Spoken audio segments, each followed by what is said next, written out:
Hello CS11, this is lecture 17, where we'll be talking about more loops and generators, duck typing, as well as inner functions. Alright, so first things first, I hope you are practicing by now, since as of the time of recording, the mock hope as well as hope 2 are pretty soon. So as of now, the following are all available, so practice sets 5 through 9, as well as lab exercises 3 and 4. So yeah, hopefully you are going through those by now. Okay, so for this lecture, we will start with a motivating example.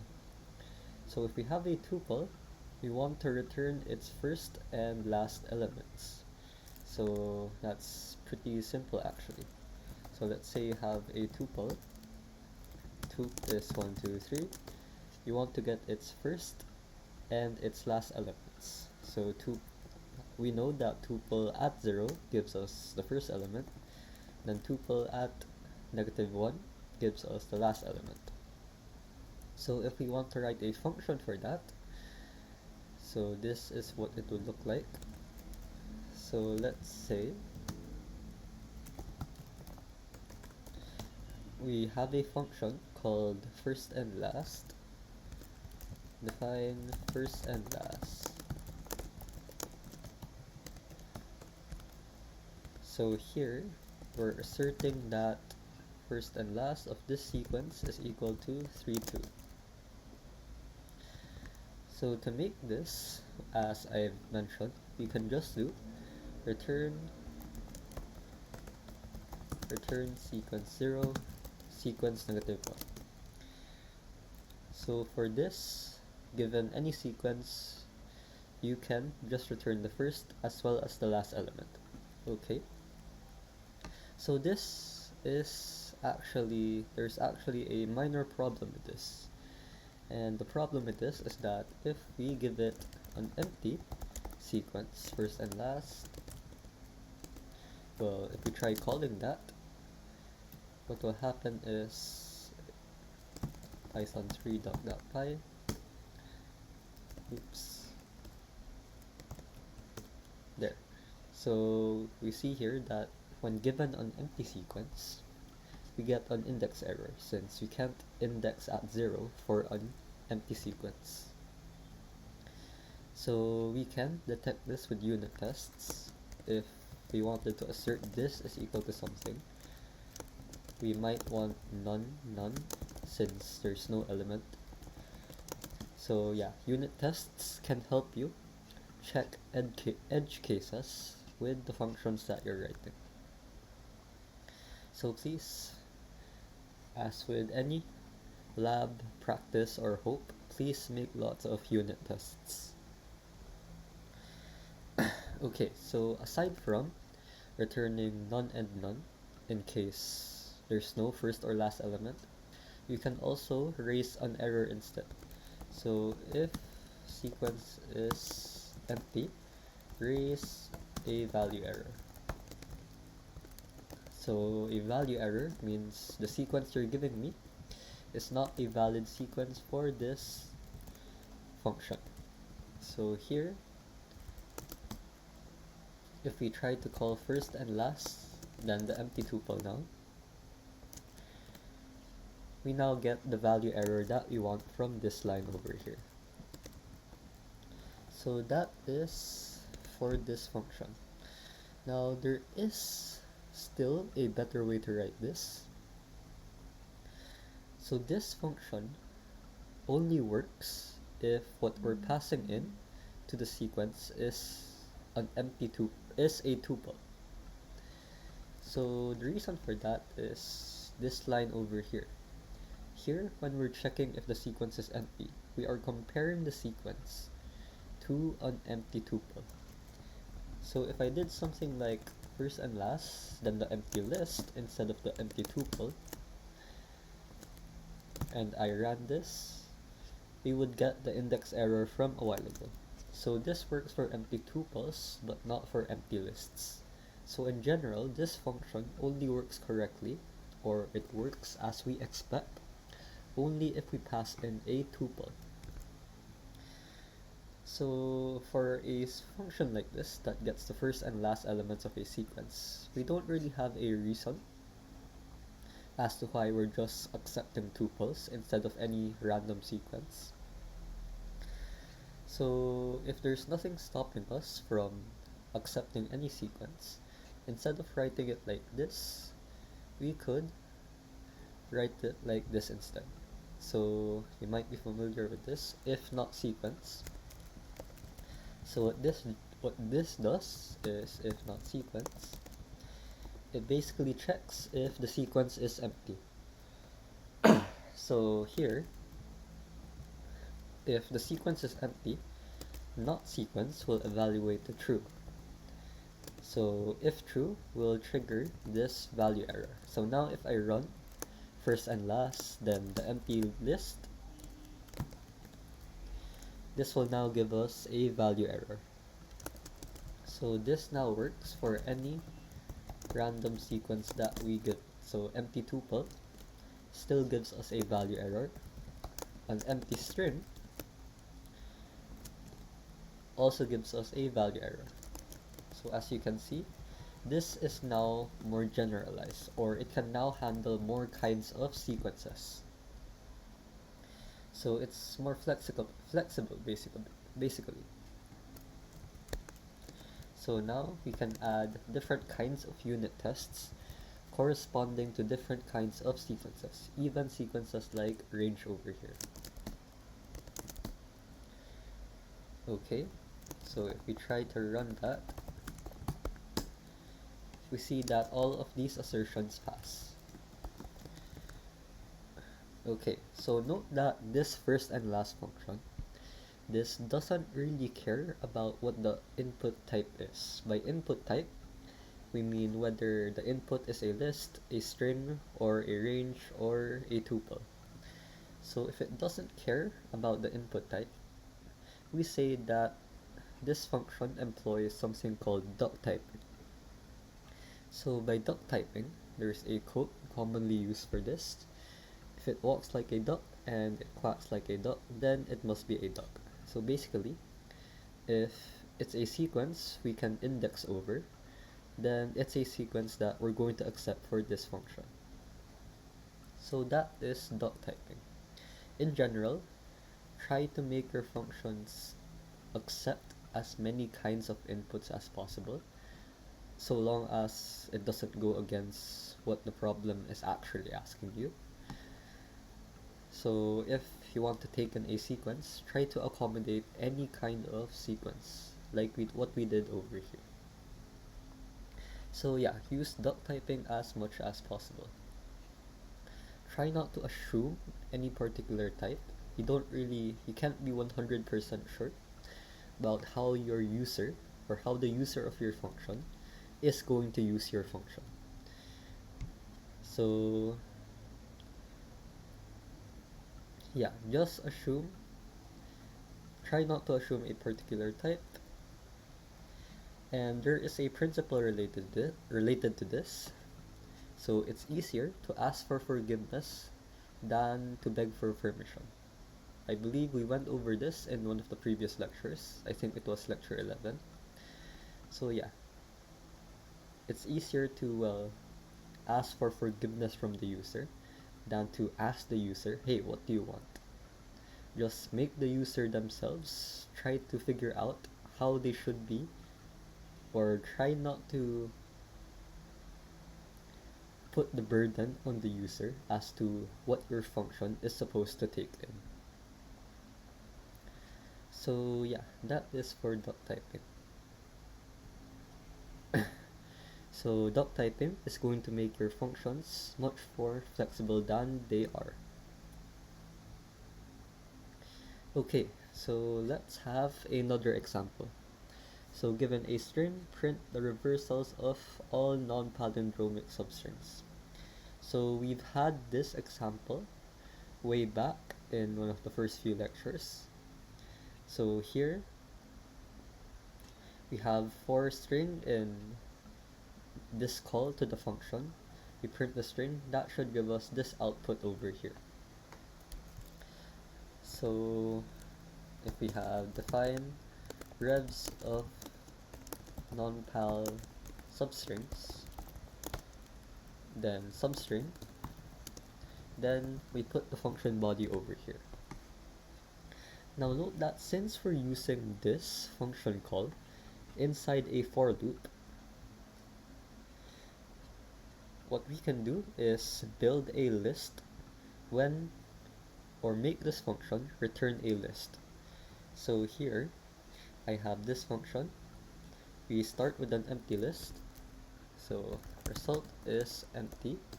We return the result at the end. Then here we just put in the for loops that we need to populate the list over here. So here what this is doing is that it iterates over the starting points of the substring. Then here it iterates over the ending points.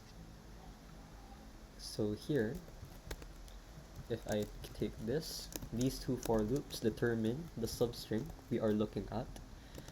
Then this is the actual substring. So here we're checking if the substring is a palindrome. If so, we append the string into the final result. Okay, so that is,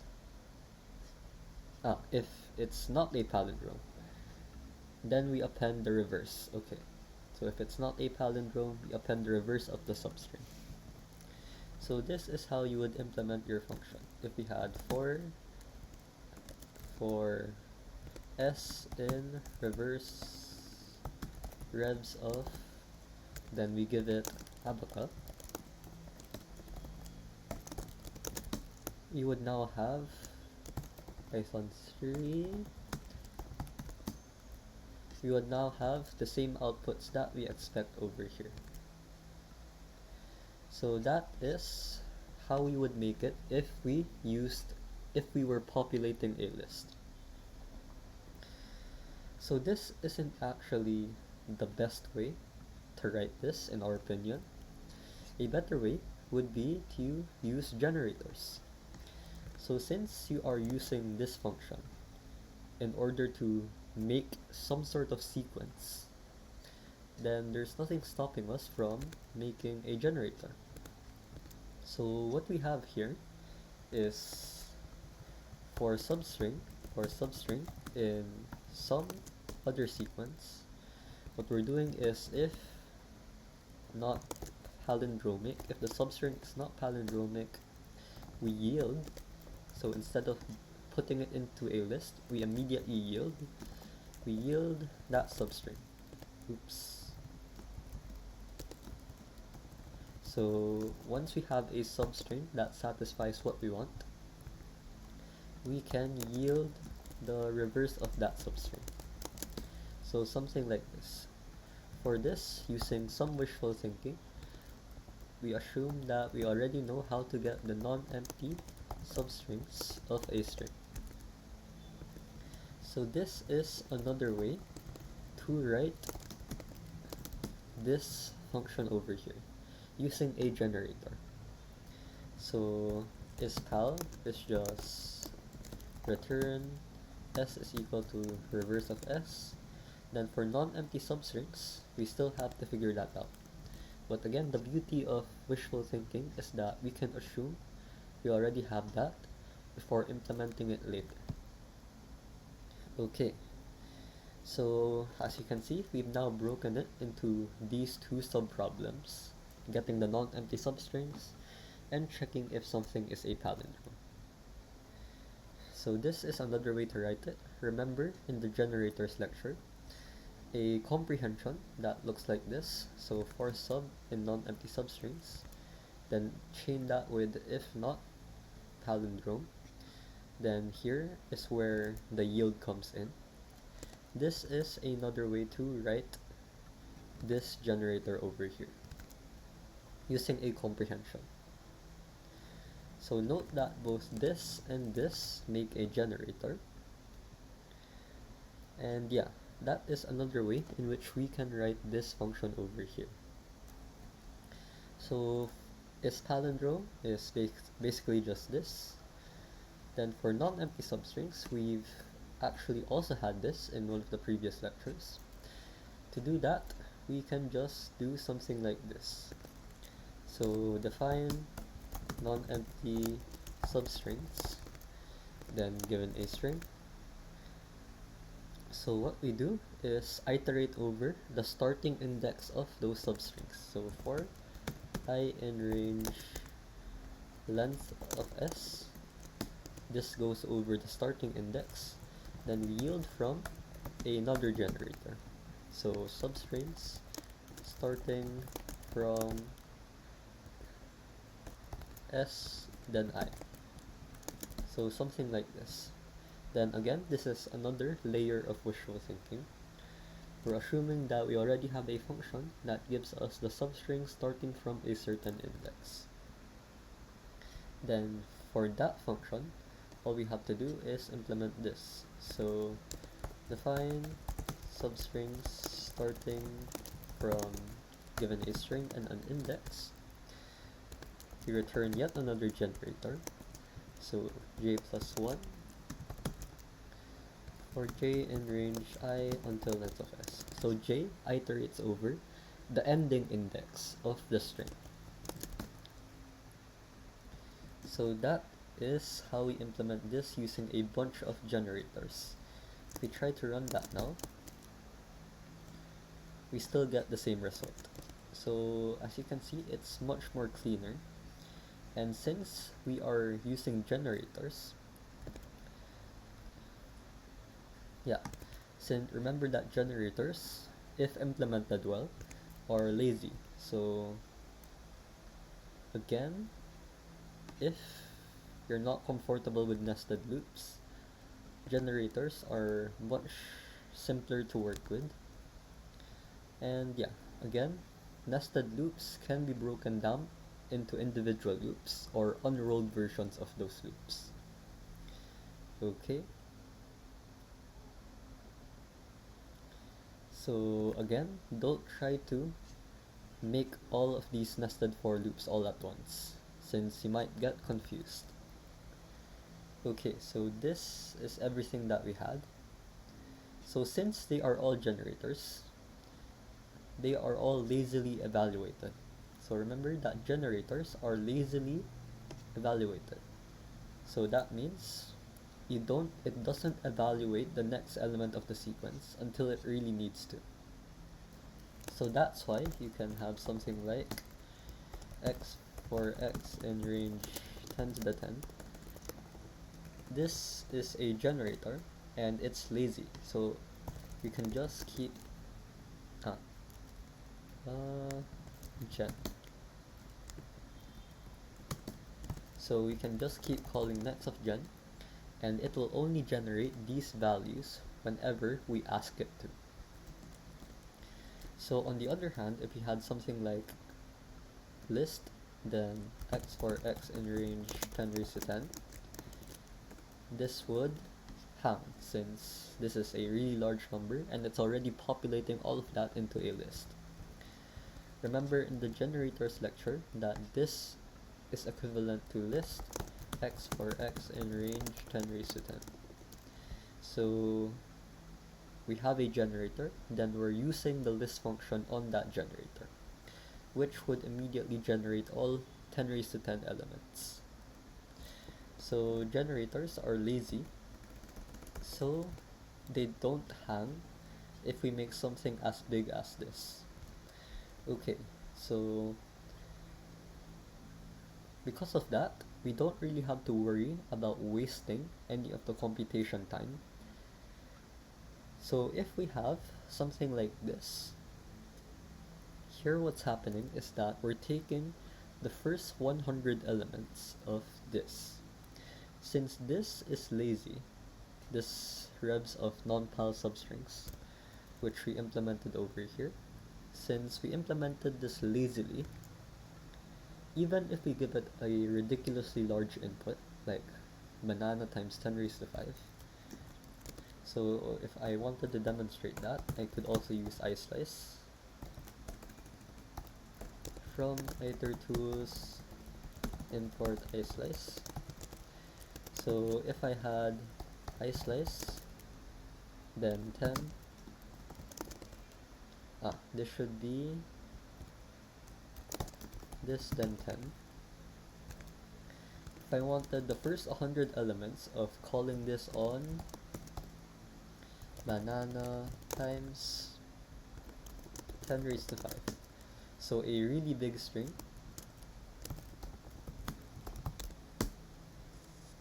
we would get all 100 elements that we want. So even though this is a really big string, to take that point home, let me put this. Well, that's too big now, I guess. But even for moderately large strings like this, where the point is we don't know how many non-palindromic substrings it actually has. So even for a string where we don't know how many of these things there are, we can still generate it like what we had over here. So let me close this now. So yeah, we can do that. So unfortunately, this can't get all the substrings of, or well, in general, we can't easily get all of the substrings of a really long string, since there are quite a lot of them. For example, if we have ABC, it already has A, B, C, A, B, BC, then ABC. So it already has 6 substrings. So for larger and larger strings, that's going to be even harder. Okay, so another advantage of using generators is that they're more flexible. So if you wanted to enumerate them in a different order, so if we used a nested loop approach, what we had over here, the change we would have to make would look something like this. So this is our original implementation, and this is what we would have to change. So as you can see here, what changed is the iteration variables. So I and j now becomes L and I. L loops over the lengths, I loops over the starting index. So we also have to change the ending index over here. Instead of j plus 1, it's I plus L. So if you wanted to sort by length instead, you would still have to identify that I have to change it here and here, here and here, as well as here and here. So the changes you would have to make are much less obvious if you were using this list approach. What if you use generators instead?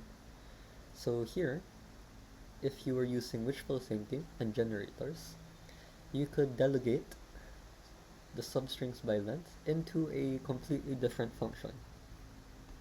So since we're using wishful thinking here, we can just delegate getting the substrings by length into this new function instead of using non-empty substrings. Note that this function call is all that we had to change between this function and this function. So this just turns into this. So again, using wishful thinking, we can use the new function like this.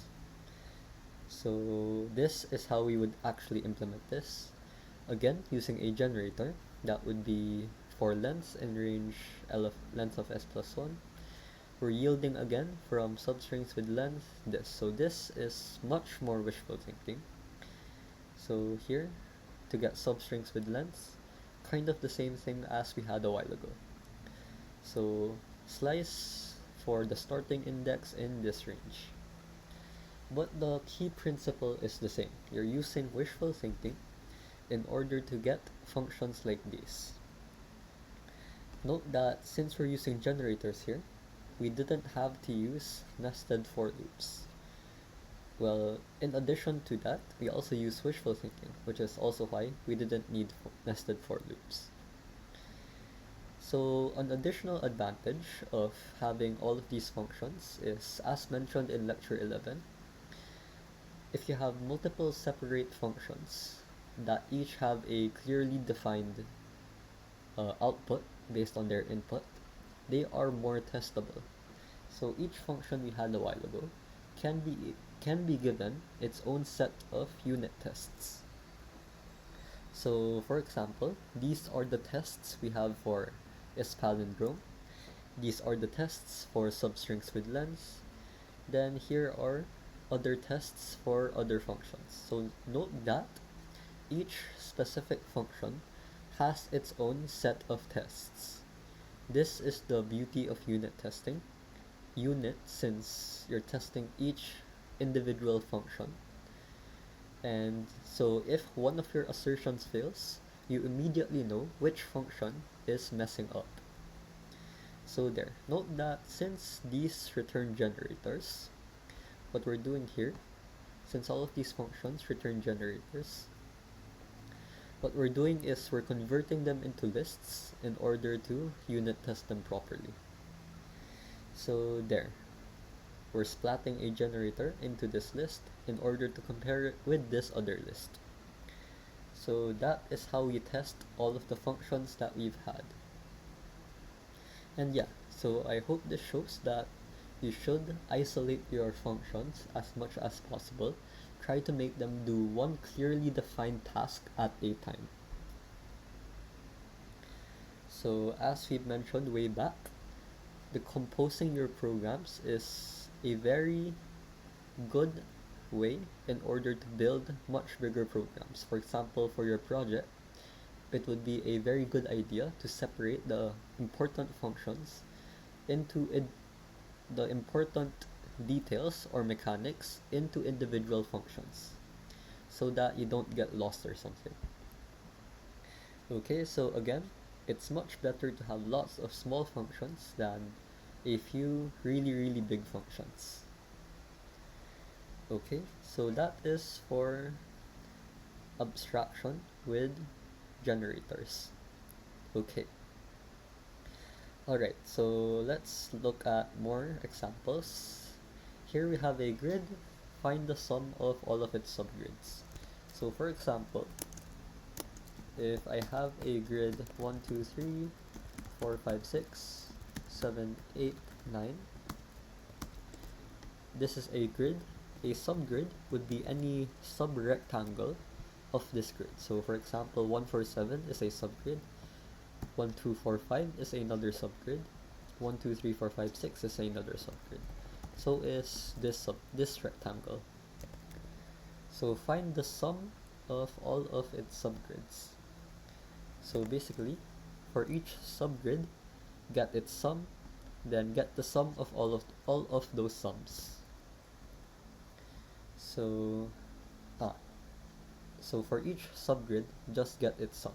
So print its sum inside the for loop. Okay, so in order to get a subgrid, the main observation that you need to make is that each subgrid is defined by four things.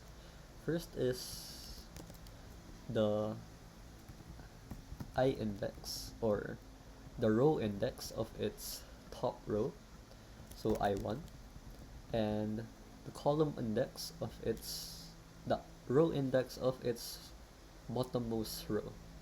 The row index of its bottommost row, yeah. So, for example, for 2536, the indices of the topmost and bottommost rows are I1 and I2 over here. Then the leftmost and rightmost columns are J1 as well as J2 here. So these four numbers define what a subgrid is. So technically we can say that a subgrid is defined by its two corners. So this first corner has these indices. This bottom right corner has these two indices. So that is basically what this function does. So we have four nested for loops over here. And what's happening is these nested for loops define a single subgrid. Then inside that nested for loop, we have even more nested for loops. So here, we're building up the sum inside that subgrid. And here we're appending the result into a list. So this is our attempt at making this function. So note that, again, this is like 6 nested for loops at this point. Note that the more complicated your functions get, the more error prone they are. In fact, this function actually has a subtle bug somewhere. See if you can try to find which line is wrong with this function over here. But yeah, it has a bug somewhere. So is there a cleaner way to express what we want, getting the sum of all subgrids? So here is a much better way.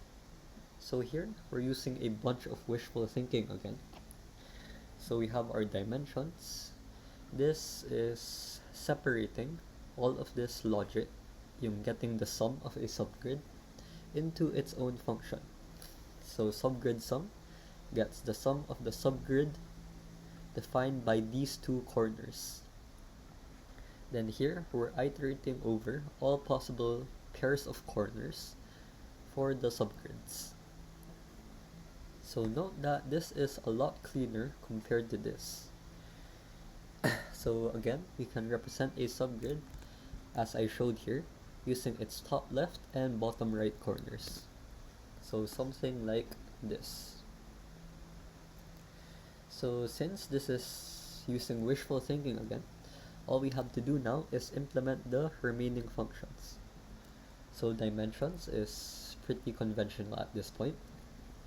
Hopefully, you understand why getting these two lengths gives us the rows and columns of a grid. Subgrid sum is a chain comprehension. So for I in this range, for j in this range, we get the sum of grid ij. We introduced sum in lecture 15. It basically gets the sum of all of the elements you put inside of it. So here, note that this is pretty much the same as this part over here when we were building up the sum. So if you're trying to build up a sum somewhere, perhaps you can use the actual sum function instead. And finally, all subgrids is here. So this is for ij in all cells. So it basically iterates over all possible I values and j values, yield from all subgrids which have a top left corner of I and j. So this is even more wishful thinking.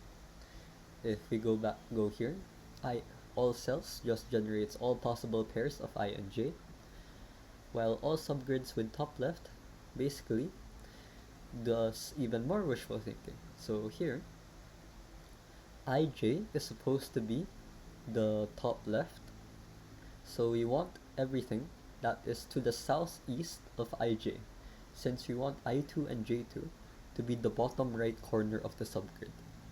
So if ij is the top left corner, I2, J2 should be the bottom right corner. So this gives us all indices that would make for the bottom right corner of I2 of ij. So finally, to implement all cells southeast, we can have something like this. It's another nested chain comprehension. So I2, J2 for I2 in this range, for J2 in this range. So to implement all of this, we had this main function as well as 1, 2, 3, 4, 5, 6 auxiliary functions. Since each auxiliary function does a separate thing, a separate well-defined thing, these 6 functions as well as our main function are all very easy to unit test, since we know what exactly we are unit testing. So there, again, generators. Here we use generators for pretty much most of these functions. As you've hopefully noticed by now, generators are also helpful if we want to decouple the need to collect the output. So for example, in this generator, for the generator inside here, since we're putting it inside the sum function, we don't need to quote unquote collect the results using a variable like this. Instead of using s is equal to 0, then incrementing s each time, we can just use a generator, then collect that inside a function sum. So there. Same thing for stuff like this. Instead of building it into a list, instead of initializing an empty list, then appending to that list, we can write a generator like this instead. So there. Again, it's a good way of decoupling the need to collect the output. So compare this to this. So here, it's the same for loop and conditional, but instead of building into a list, we are yielding the element over here. So this prevents us from having to go through all of the ceremony, making an empty list, appending it, then finally returning it. If we use a yield instead, all we have to do is put yield, then what we want to yield inside the for loop and the conditional. So this is a lot more flexible. By flexible, consider these things. Since this is a generator, if you wanted to only get the first 3 elements of the sequence, then we don't really need to construct the whole output. A generator would only generate the first 3 elements that we want, while this would would build up the whole list first before returning the list. Which, especially if this list becomes really big, then it would take a long time just to build that list. On the other hand, since generators are lazy, this would be much faster for us. Okay, so with the latter, you can just do something like take the first 3 elements of this generator. So nothing is really lost even if you implement it like this. If you really wanted a list or what something like this would return, all you have to do is wrap it inside the list function or splat it into a list. So if you do that, you will get the same result as if you implemented it like this. So there's not really any drawback when it comes to implementing it using a generator instead. Okay, so back in lecture 15, we went over comprehension ordering and how they relate to generators. So let's have this generator. This corresponds to this over here. So this character for word and words, for character and word, corresponds to for word and words, for character and word, yield this character. So as you can see here, these two correspond to these 2 lines, while character is what we yield over here.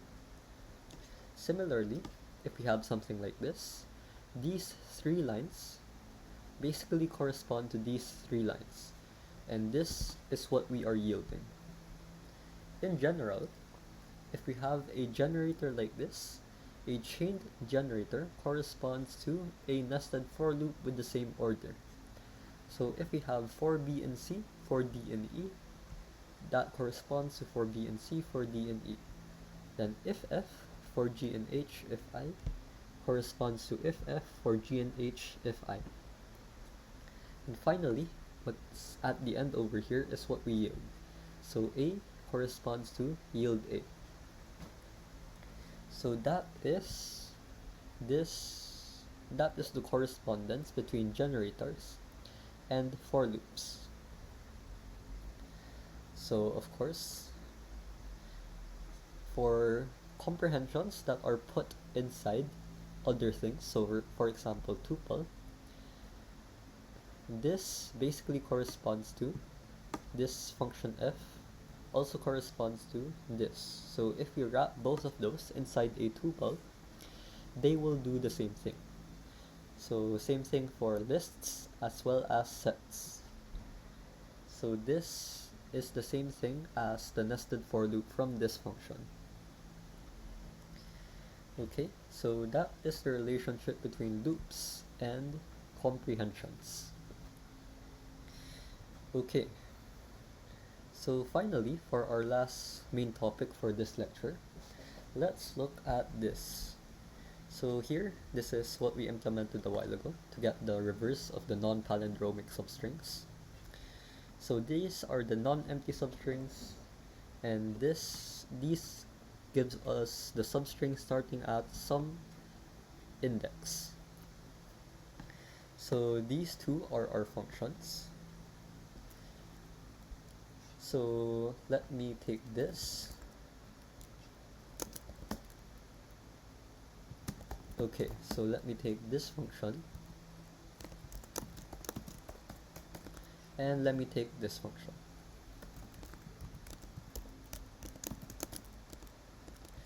So here, what I have is this non-empty substrings function, which uses this non-substring starting from function over here.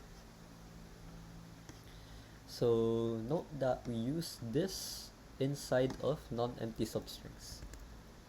So substring starting from is what we can call an auxiliary function. It's not ultimately the end function that we want, but it's something that helps us get there. So here, we use this in order to implement non-empty substrings. So it's not the end goal, but it's something we use along the way. So it's kind of similar to lemmas when it comes to math. If you're familiar with lemmas when you're proving stuff, they're basically statements that help you get closer to proving the final result. So here, functions are also similar to that. Auxiliary functions are similar to lemmas. So another way you can write this is by putting this inside here.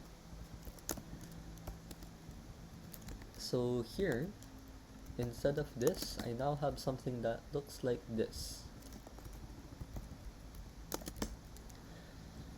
So notice that this substring starting from function is now inside the outer function. And in addition to that, it only accepts one input, yung start. So instead of calling si here, all we need is to put I. And actually, this still works. If we implement it like this is still perfectly fine. So why is that the case? So here, this function is now implemented inside this function. So it can't be accessed from the outside anymore. So if we try something like substrings starting from 0, we no longer have access to this function over here. So also notice that it no longer has s as a parameter, so it's much shorter to use. Instead of writing si, we can just use I. Yung s, it already knows that the s here comes from the outer s over here. So since it's inside the body of non-empty substrings, this inner function can also access yung s over here in order to use it for length of s. So on the other hand, this start, since this is defined inside the inner function, we can't use it here. So non-empty, we can't do something like start x is equal to start plus 1. Since start is only defined inside the inner function, we can't do something like this. So this is what we call an inner function.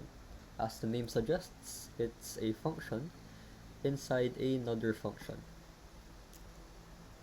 So as we can see, one useful thing that we can get out of inner functions is that they reduce the number of parameters we have to give to those inner functions. So especially if there's some sort of shared context. Here, the shared context between the original version of this as well as this was the s. So if this becomes an inner function, we don't need to put the s here anymore. We can just remove it, and it can still have access to the outer s over here. So here, this can make it a bit more readable, especially if your programs get larger and larger. And in addition, other if these inner functions are not needed by the user, they can be kept inside the functions that the user actually needs. So it can also clean up the file. Okay. So one downside of this, as you can probably tell, is that unit testing this is going to be a bit more is going to be much harder. So since this is now inside the inner function, inside the outer function, we can't do something like assert substrings starting from non-empty substring starting from. Since this only takes a single input, we can't have something like A, B, C, and 0 anymore. So yeah, the downside of inner functions is that they are harder to unit test. You can still unit test this function, but you can no longer unit test this function. So our tip for this, since there seems to be a balancing act between making all functions at the top level as well as using inner functions, our recommendation is to only use inner functions once you've gained enough experience, or if you're used to enough to functions like these. So that is our tip. Until then, until you've gained enough experience, try to have all of your functions at the top level as much as possible, so that you can easily unit test them. Okay, especially for beginners, unit testing is a very important skill to develop. So try to unit test as much as possible. So there. So much later, you're going to see that inner functions also have other things that we can do to them. That's not something we'll concern ourselves with for now. That is a topic for Hope 3. So for now, we don't need to concern ourselves too much with inner functions. Okay, finally, let's go through a few more examples using generators. So find the smallest prime factor of a number. So again, a prime is something whose factors are only 1 and itself. So primes are stuff like 2, 3, 5, 7, 11, 13, 17, 19, and so on. So if we have smallest prime factor,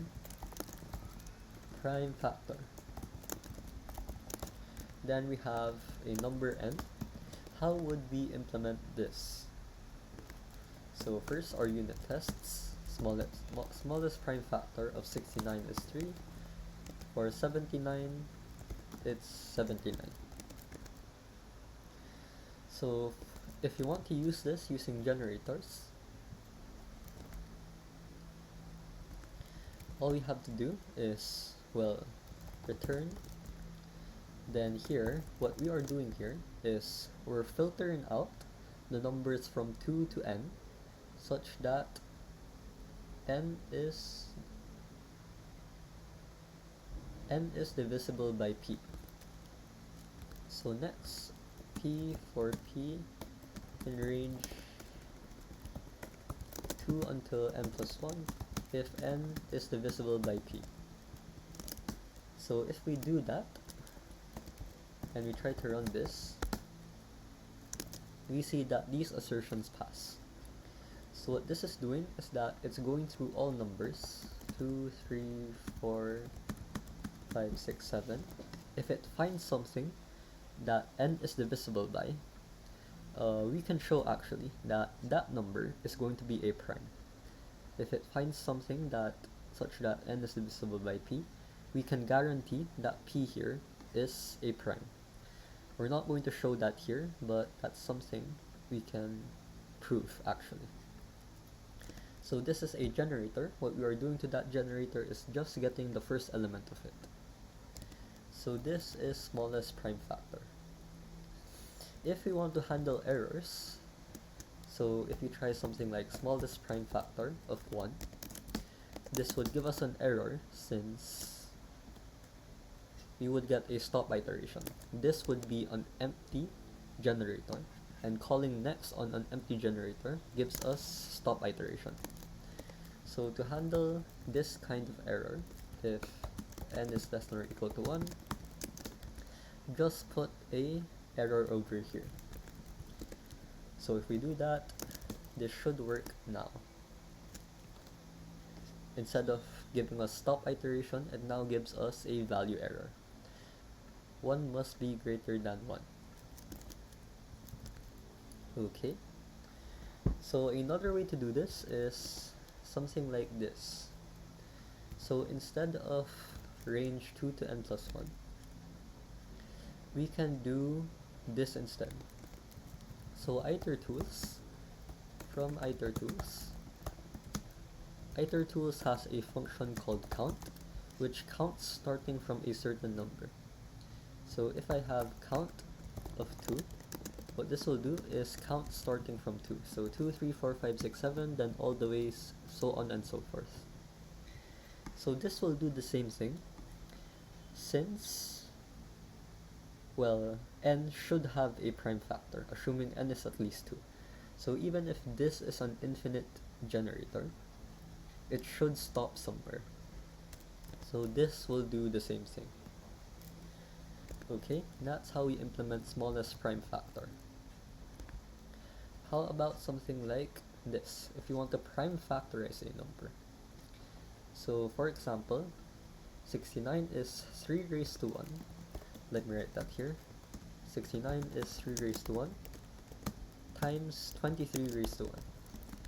On the other hand, 420 is 2 raised to 2 times 3 raised to 1 times 5 raised to 1 times 7 raised to 1. So 4 times 3 times 5 times 7 is equal to 420. So given a number, how do you get its prime factorization? So note that we want this as a generator again, since especially for larger and larger numbers, we don't want to make any assumptions as to how long it's going to be. So we can do something like this. So define prime factorize n. Let me add our unit tests over here. So if I add these unit tests, and here what I'm doing is 4 prime in count of 2.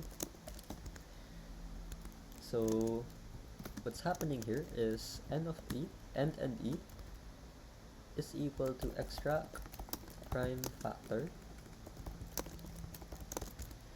and n and p. So if e is greater than 0, we yield p and e. So what this is doing is that extract prime factor basically extracts as many copies of the prime factor p from n. So for example, for 420, if we have extract prime factor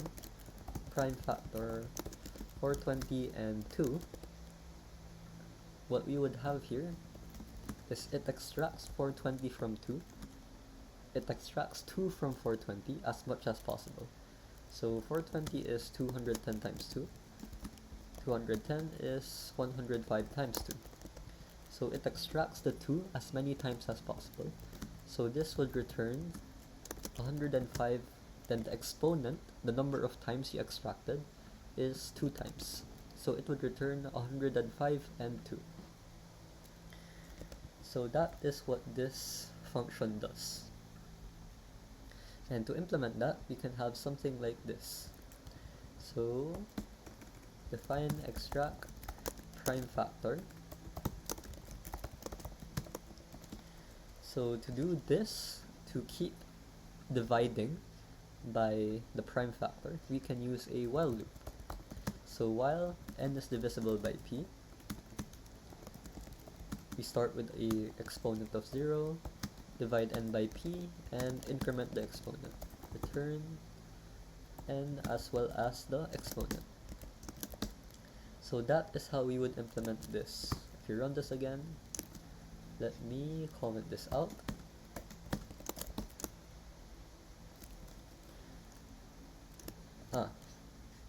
Well, and there should also be, this doesn't stop since this will just keep dividing by 0.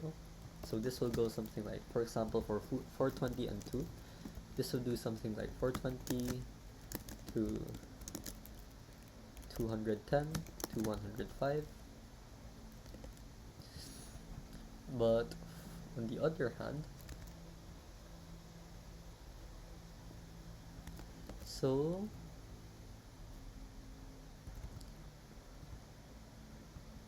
alright, so in order to fix this, what we have to do is something like this. So the reason this is not terminating is because when n is equal to 1,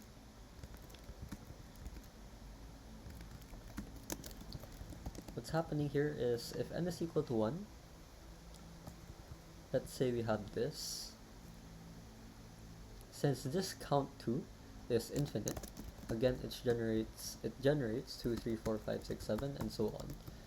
This will keep going until it extracts 105 is 35 times 3. 35 is equal to 7 times 5. Then 7 is equal to 1 times 7. Once all of the prime factors are extracted, it's left with 1. And 1 is not divisible by any prime. So since this is an infinite generator, we have to stop it when n is equal to 1. So once we stop it here, and we run this now, oops, let me save this. If you run this now, our assertions now pass.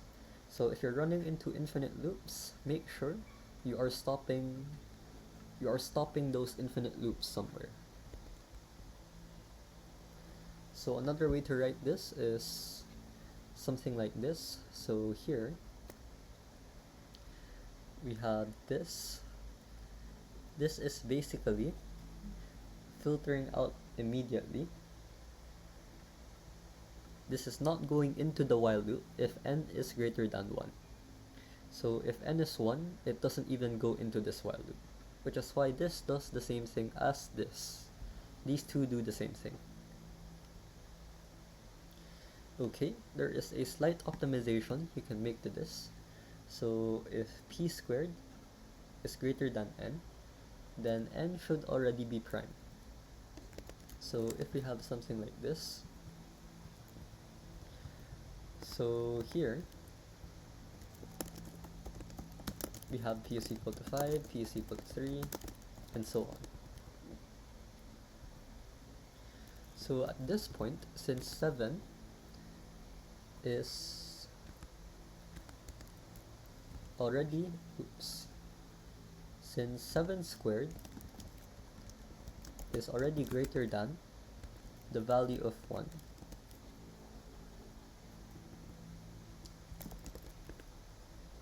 no, yeah, so 7 squared is greater than 7, so n is already prime or 1.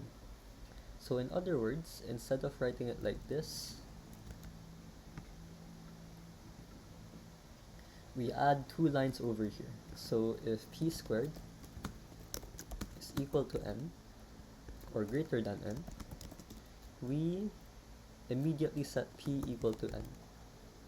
So we're essentially skipping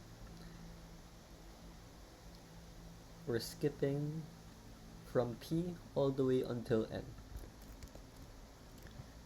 So if we do that, we see that this still does the same thing, but this will also be much faster for numbers like prime factorize, then 10 raised to 10 for example, for 10 raised to 8.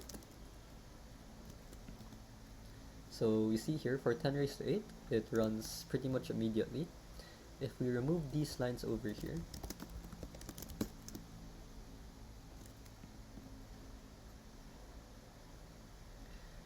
it would still run pretty fast if this was now 10 raised to 11, for example. Right, since 2 and 5, let me give it a prime number. So 10 raised to 9 plus 7, for example. This is a prime number, so if I ran it using our conventional implementation, it would be pretty slow. If I ran it using this optimization, it would be much faster. So you can check that if p squared here becomes greater than n, we can skip p all the way until n. Or in other words, we're basically calling extract prime factor or on end once we reach this point. So this is an optimization that we can do.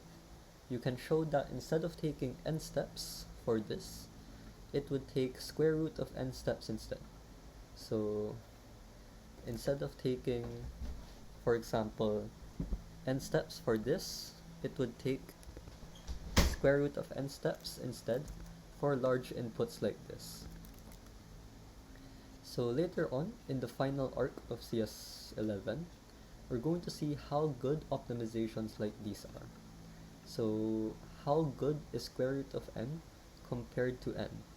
We're going to see that in the last arc of CS11. But yeah, for now, that is all for generators.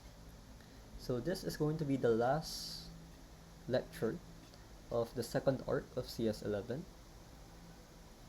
So the coverage of Hope 2 is going to be lectures 12 until 17. And there. So that is basically the end of this lecture. So again, please practice by now. The second hope is going to be pretty soon. Please answer the check-in form as well. These are the references for lecture 17. So yeah, that is going to be it for this lecture. Thank you for watching.